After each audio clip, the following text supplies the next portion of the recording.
জাপানের নাম শুনলে প্রথমেই মাথায় আসে Hiroshima, Nagasaki, Mount Fuji, sushi কিংবা বুলেট ট্রেনের কথা। এত কিছু ছাপিয়ে বিনোদনের অন্যতম আকর্ষণ হয়ে উঠেছে জাপানের ছোট্ট একটি দ্বীপ। দ্বীপটিতে কোনো শিকারী না থাকায় নির্ভয়ে ঘুরে বেড়ায় ৩ শতাধিক জাতের প্রায় ১৫০০-র বেশি খরগোশ। খরগোশের এই দখলদারিত্বের ফলে দ্বীপের নামই হয়ে গেছে ওকুনোশিমা, অর্থাৎ খরগোশের দ্বীপ। এই দ্বীপকে নিয়ে লোকমুখে আছে নানা জল্পনা কল্পনা আর অজানা গল্প।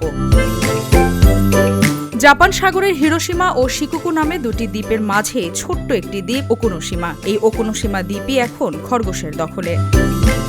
হিরোশিমা থেকে মাত্র ৫০ কিলোমিটার দূরে অবস্থান এই ওকুনোশিমা দ্বীপের। স্থানীয় ভাষায় একে বলা হয় উসাগিসীমা। সমুদ্র বেষ্টিত দ্বীপটিতে যেদিকেই চোখ যায় শুধু বিভিন্ন ধরনের খরগোশেরই দেখা মিলবে। এ যেন এক খরগোশের রাজ্য।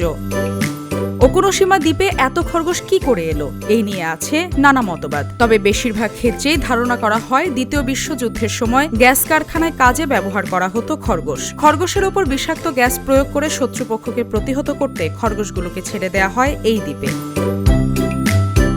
মানব সমাজ থেকে লুকিয়ে রাখতে প্রায় ১৬ বছর যাবৎ জাপানের মানচিত্র থেকেও মুছে ফেলা হয় দ্বীপটিকে। একটা সময় এই দ্বীপে মানুষের প্রবেশে নিষেধাজ্ঞা থাকলেও এখন পর্যটকদের জন্য দ্বীপটি উন্মুক্ত করে দিয়েছে জাপান সরকার। ফলে প্রাণীপ্রেমী যে কোনো মানুষ ইচ্ছে করলেই ঘুরে আসতে পারেন খরগোশের এই দ্বীপে। তবে আছে কিছু বিধিনিষেধও। এখানে আসতে হলে কুকুর ও বিড়াল নিয়ে আসা যাবে না।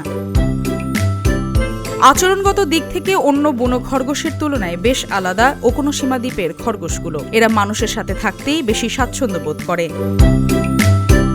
দ্বীপে ঘুরতে যাওয়া শিশু থেকে বৃদ্ধ সবাই পশুপ্রেমী। জাপানের মানুষও বন্য পশু পাখিদের সাথে সহাবস্থানে বিশ্বাসী। তাই মানুষের দ্বারা খরগোশদের ক্ষতিগ্রস্ত হওয়ার কোনো সুযোগ নেই। ফলে খরগোশগুলো মহা আনন্দে দিন কাটাচ্ছে পর্যটকদের সঙ্গে।